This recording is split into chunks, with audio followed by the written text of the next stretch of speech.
Hello everyone, आज की class में हम इंसुलेशन को या जो इंसुलेशन से टेम्परेचर जनरेट होता है उनको प्रभावित करने वाले कौन कौन से कारक हैं। इंसुलेशन को प्रभावित करने वाले कारक हम लास्ट क्लास में पढ़ चुके हैं और अब हम पढ़ेंगे the factors which are affecting temperature, तापमान को प्रभावित करने वाले कारक।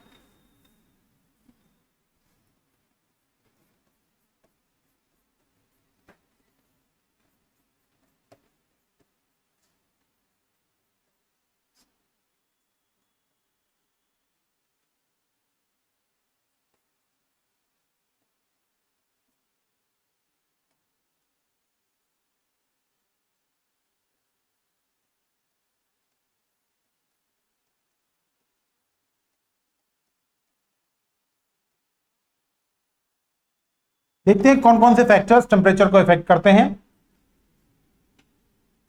इंसुलेशन सबसे ज्यादा यानी मैक्सिमम इंसुलेशन इक्वेटर पे रिसीव होता है, लेकिन जो मैक्सिमम टेम्परेचर है वो इक्वेटर पे नहीं होता। मैक्सिमम टेम्परेचर होता है कर्क और मकर रेखाओं के पास, यानी Tropic of Cancer and Tropic of Capricorn के पास, या सब ट्रॉपिकल रीजन में यानी उपोष्णकटिबंधीय क्षेत्र के पास।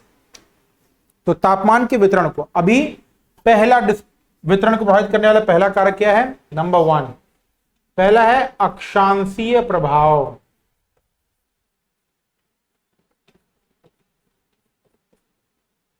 अक्षांशीय प्रभाव एक स्टेटमेंट आप सभी याद रखें हमेशा कि जैसे जैसे हम इक्वेटर से पोल की तरफ जाते हैं वैसे वैसे टेम्परेचर क्या होता है?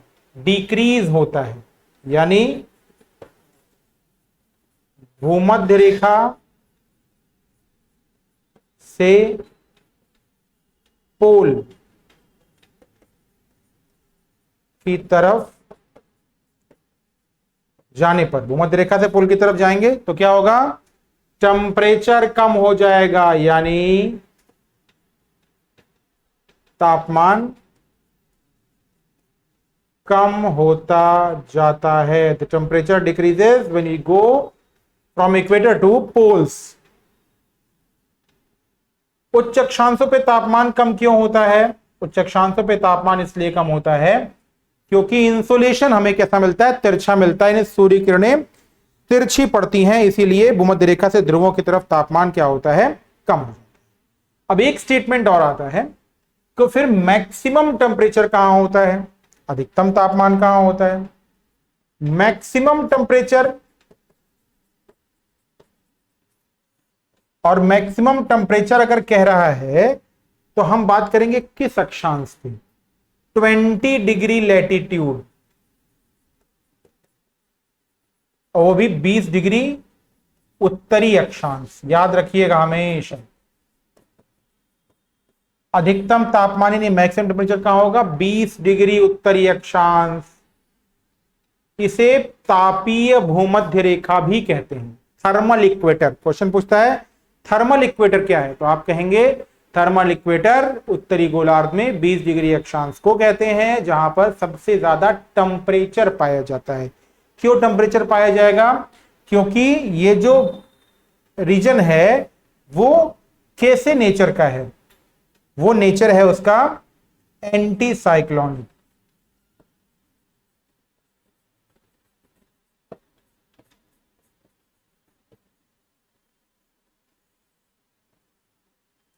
एंटी साइक्लोनिक नेचर या प्रतिचक्रवातीय नेचर या प्रकृति। क्लियर? फिर इक्वेटर पर अगर मैक्सिमम इंसुलेशन मिल रहा है तो इक्वेटर पे मैक्सिमम टेम्परेचर क्यों नहीं होता है? यह भी क्वेश्चन पूछा जाता है। यानी भूमध्य रेखा पर सबसे ज्यादा सूर्य किरण मिलती है, फिर भी सबसे ज्यादा टेम्परेचर वहां क्यों नहीं होता है? दो कारण है। पहला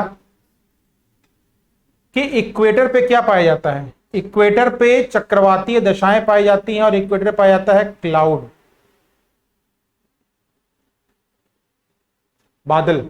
बादल दो काम करता है। पहला तो सूर्य से आने वाला जो रेडिएशन है उसको प्रत्यावर्तित कर देता है, वापस भेज देता है।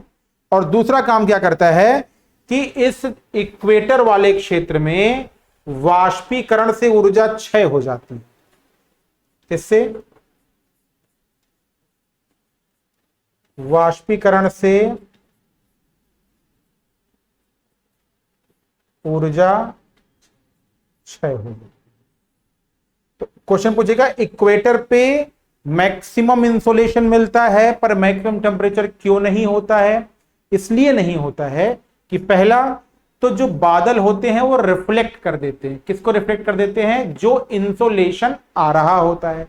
और दूसरा कि ये इस प्लेस में वाष्पीकरण से ऊर्जा जो है वो क्षय हो जाती है, इसलिए मैक्सिमम टेम्परेचर इक्वेटर पे नहीं होता। आगे बढ़े। दूसरा है सागर तल से ऊंचाई। सागर तल से ऊंचाई क्या है? सागर तल से ऊंचाई बहुत ध्यान से देखिए। ये एक ऊंचा पार्ट है, ये इक्वेटर, ये यहां पर वाटर रीजन है। एक दो टर्म हमेशा ध्यान रखिए। एक तो किसी भी सरफेस पे नीचे से ऊपर जाएंगे बिना हवा के, हवा मूव नहीं कर रही है। When we go towards up तो क्या होगा? 1000 मीटर ऊपर जाएंगे तो 6.5 डिग्री सेल्सियस जो टेम्परेचर है वो क्या होगा? कम होगा। ठीक है, ये क्या कहलाता है? इसे कहते हैं हम नॉर्मल रैप्स रेट।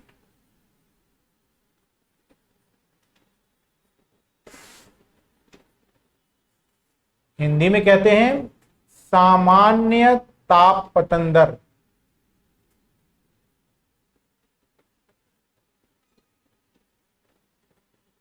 ठीक, अब जो प्लेस जितनी ऊंचाई पर होगा उसका टेम्परेचर उतना ही कम होगा।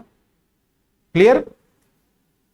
दूसरा पैरामीटर है, सागर तल से ऊंचाई हो गया। दूसरा है सागर से दूरी।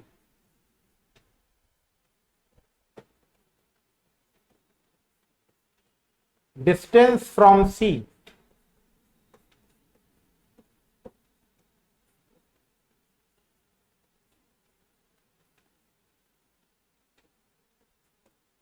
डिस्टेंस फ्रॉम सी क्या होगा?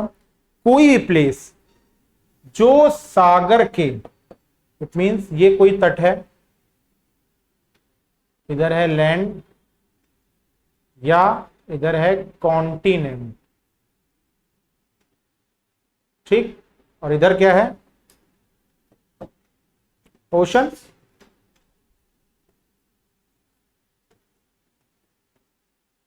ओशन से वेव्स यानी लहरें हैं। तो जो 100 किलोमीटर तक का पार्ट होता है, कितना पार्ट?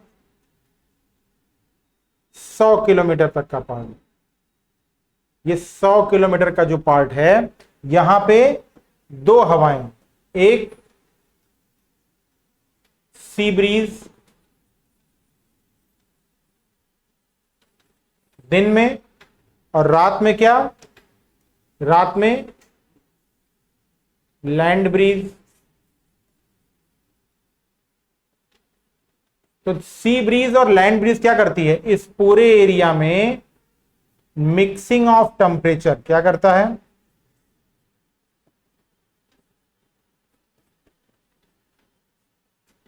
दिन में हवाएं ओशन से तट की तरफ और रात में तट से ओशन की तरफ, तो टेम्परेचर मिक्स होता रहता है और इस 100 किलोमीटर के एरिया में एक यूनिफॉर्म क्लाइमेट बन जाती है, जिसे हम सागर का समवर्ती प्रभाव कहते हैं।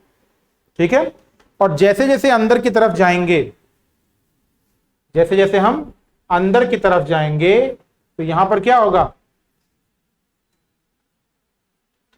सीजनल टेम्परेचर चेंज, यानी ऋतुवत तापमान परिवर्तन होगा। ग्रीष्मकाल में तापमान अधिक होगा और शीतकाल में तापमान क्या होगा? कम होगा। ठीक है,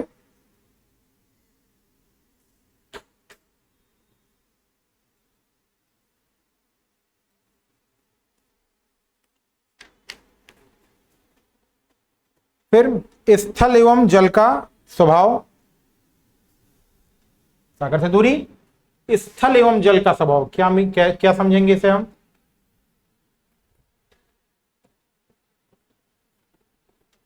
स्थल एवं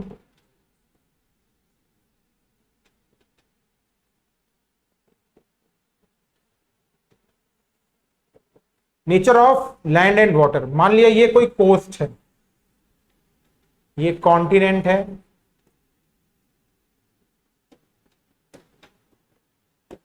और ये सी पार्ट है।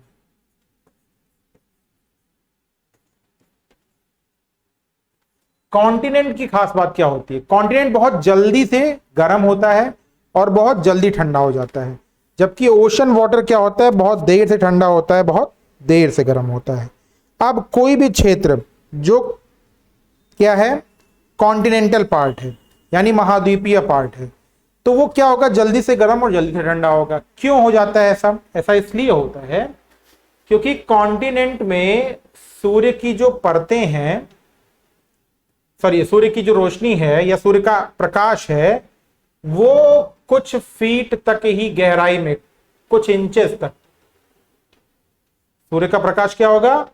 कुछ इंचेस तक या कुछ सेंटीमीटर तक ही पृथ्वी में प्रवेश कर पाता है। ठीक, तो जल्दी से कम ही एरिया में आ रहा है तो जल्दी से क्या होता है? निकल जाता है। इसीलिए जल्दी ठंडा और जल्दी गर्म। और दूसरा खास बात कि कॉन्टिनेंट जो है वो स्टेबल है, यानी स्थिर है, जबकि वाटर क्या है? वाटर में जो सूर्य का प्रकाश है वो कितना नीचे तक आया? वाटर में ये 20 मीटर तक नीचे चला जाता है। और वाटर की खास बात क्या है? मूवमेंट, जिससे तापमान क्या होता है? मिक्स होता रहता है। इसीलिए सागरीय भाग में जो टेम्परेचर है वो बहुत ज्यादा हाई नहीं होता है, लेकिन स्थलीय भाग में टेम्परेचर क्या होता है? बहुत ज्यादा हाई हो जाता है। ठीक है।